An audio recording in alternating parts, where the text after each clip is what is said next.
How to become fluent in English. English में fluent कैसे बने, यानी इंग्लिश फ्लो में कैसे बोलें, फर्राटेदार कैसे बोलें। आप सभी के मन में ये क्वेश्चन है और इस क्वेश्चन का सिर्फ एक ही आंसर है, इंग्लिश स्पीकिंग प्रैक्टिस करके, इंग्लिश बोलने की प्रैक्टिस करके, और इतनी ज्यादा प्रैक्टिस करके कि आप किसी भी सेंटेंस को बिना लिखे तुरंत उसे बना लें। देखिए कैसे, जैसे यहां पर मेरे सामने 4 सेंटेंसेस है, मुझे इन्हें बनाना है। पहला सेंटेंस, अगर मैं उससे नहीं मिला होता तो मुझे कभी सच्चाई का पता नहीं चल पाता। Hadn't I met him, I would have never known the truth. वहां ऐसा कोई काम मत करना जिससे आपके माता पिता को शर्मिंदा होना पड़े। Don't do any such thing there which could make your parents feel ashamed. उन दिनों हमारे पास पैसे नहीं थे, लेकिन फिर भी हमने कभी खुद को किसी से कम नहीं समझा। Those days we didn't have money, but still we never considered ourselves less than anyone. वो आज एक अच्छा दोस्त होता, पर उसने हमेशा मुझे अपनी खातिर इस्तेमाल किया। He would have been a good friend today, but he always used me for his own sake. अच्छा, यहां पर जैसे आपने इन चारों सेंटेंसेस को देखा, आपको लगेगा लंबे लंबे सेंटेंस हैं, लेकिन बने तो छोटे छोटे सेंटेंसेस से मिलकर के ही हैं। और अगर आप ध्यान दें, सभी सेंटेंसेस मैंने इस इंग्लिश स्पीकिंग कोर्स की अलग अलग वीडियोस में अलग अलग टॉपिक्स में कवर किए हैं। कंडीशनल सेंटेंसेस में कवर किया है, ये भी बताया कि शुरुआत में हैड क्यों आ गया। ये हैडंट, डोंट, डिडंट, ये क्या है? सब कॉन्ट्रैक्शंस हैं। कॉन्ट्रैक्शंस में हमने देखा है वुड हैव, कॉन्ट्रैक्शंस में देखा। कंजंक्शन में विच का यूज देखा। कुड एक मोडल वर्ब, मेक का use as a causative verb, secondary verb की फर्स्ट फॉर्म। ये सब चीजें अलग अलग टॉपिक्स में कवर हुई हैं। वी डिडंट हैव मनी, क्या है ये? सिंपल सेंटेंसेस पास्ट की कैटेगरी 2। वुड हैव बीन, ये क्या है? मॉडल वर्ब्स में पढ़ा। तो मैं आपको ये बता दूं कि शुरुआत में जब आप प्रैक्टिस करेंगे तो छोटे छोटे सेंटेंसेस को ले लीजिए और उनकी प्रैक्टिस करिए, और किसी को दे दीजिए सेंटेंसेस, वो हिंदी में बोलेगा, आप उसे इंग्लिश में बोलिए। शुरुआत में आपको ऐसा लगेगा जैसे आप एक एक सेंटेंस को ट्रांसलेट कर रहे हैं, लेकिन धीरे धीरे प्रैक्टिस कर करके आप इतने ज्यादा ग्रूम हो जाएंगे कि आपका ब्रेन इतनी फास्ट प्रोसेसिंग करेगा कि पता ही नहीं चलेगा कि आपने उसे ट्रांसलेट किया, क्योंकि ब्रेन की प्रोसेसिंग बहुत फास्ट हो जाती है। और शुरुआत में छोटे छोटे सेंटेंस, बाद में चल के बड़े बड़े सेंटेंसेस की प्रैक्टिस। और ये 1 2 3 दिन का काम नहीं है, 1 महीना 2 महीने का काम नहीं है। It takes lots of time. 6 महीना भी लग सकता है, 1 साल भी लग सकता है। It all depends on how much time you invest into English. आप कितना टाइम दे रहे हैं इंग्लिश को, कितना डिवोट कर रहे हैं अपने आप को, ठीक है। और यही कारण है कि ग्रामर के अलग अलग टॉपिक्स आपको पढ़ाए जाते हैं। Conditionals, causatives, tense, modal verbs, it का टॉपिक, ये सभी टॉपिक्स क्यों पढ़ाए जाते हैं? ताकि आप इन सेंटेंसेस को पहले बनाना सीखें, क्योंकि जब तक आप इन्हें अपने लॉजिक के साथ बनाना नहीं सीखेंगे, आप बोलेंगे कैसे? अब जैसे अगर मैं बात करूं इस पहले वाले सेंटेंस की, तो थोड़ा रिवाइज करें कि इसे बनाया कैसे गया है। याद करिए, ये जो सेंटेंस है ये हमने इस कोर्स की डे 42 की वीडियो में, कंडीशनल सेंटेंसेस की वीडियो में इस तरह के सेंटेंसेस बनाए थे। Conditional sentences type 3। अगर मैं उससे नहीं मिला होता, इस बात को कैसे कहेंगे, और फिर स्टेप बाय स्टेप देखेंगे कि उस सेंटेंस में कैसे पहुंचेंगे जो मैंने बोला था। अगर के लिए इफ, मैं उससे नहीं मिला होता, नेगेटिव सेंटेंस है।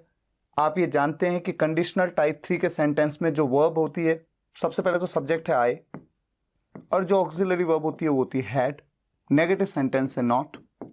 और ऐसे सेंटेंसेस में, हैड के सेंटेंसेस में हमेशा आप जानते हैं जो भी मेन वर्ब है उसकी थर्ड फॉर्म, मिलने को मीट कहते हैं, थर्ड फॉर्म मेट।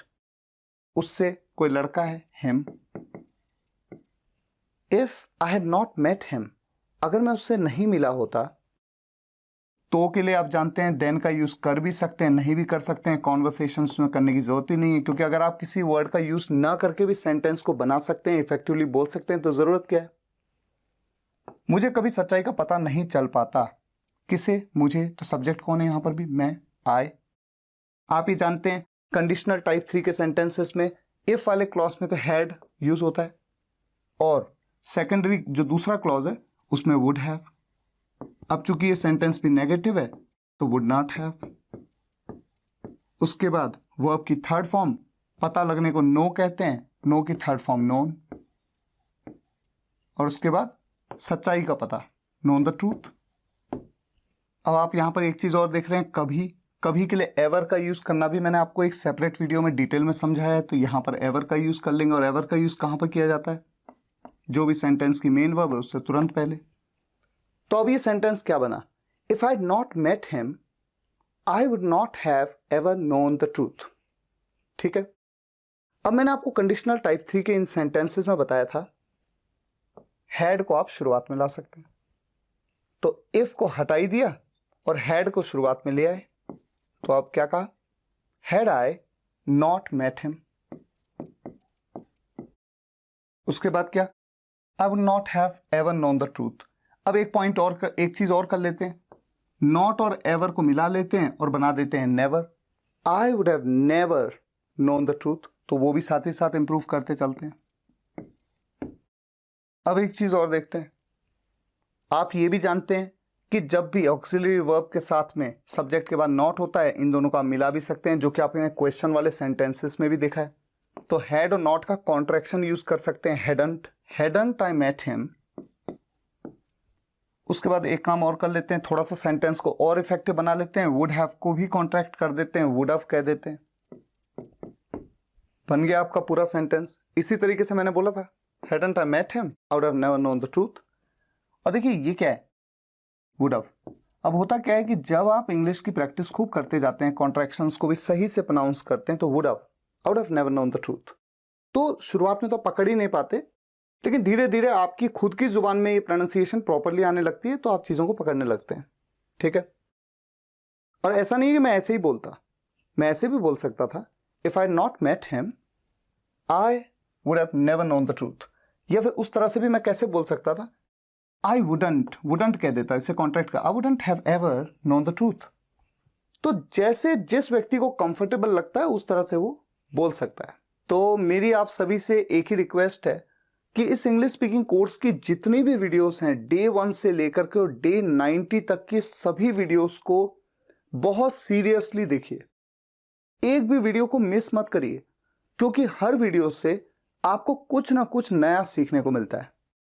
और इन वीडियो से आपने जो भी ग्रामर सीखी, जो भी सेंटेंस बनाने की कलाएं आपने सीखी हैं, उनको इंप्लीमेंट करिए, खूब प्रैक्टिस करिए। आपके पास मेरी प्रैक्टिस बुक भी है, आप क्या कर सकते हैं, किसी भी बुक से, मेरी बुक से नहीं बल्कि किसी भी बुक से आपके सामने इंग्लिश के सेंटेंसेस हों, हिंदी के सेंटेंसेस, उनका इंग्लिश भी है, ट्रांसलेशन दे रखा है, आप उन सेंटेंसेस को 20 सेंटेंसेस या 30 सेंटेंसेस को एक दिन में रटिए, और फिर अपने फ्रेंड को या अपने ब्रदर या सिस्टर किसी को भी आप कहिए कि मुझे पूछो, और आप रिपीट करिए, इतनी प्रैक्टिस करिए कि परफेक्शन आ जाए, और सेंटेंस को बिल्कुल सही तरीके से प्रोनाउंस करने की भी कोशिश करिए।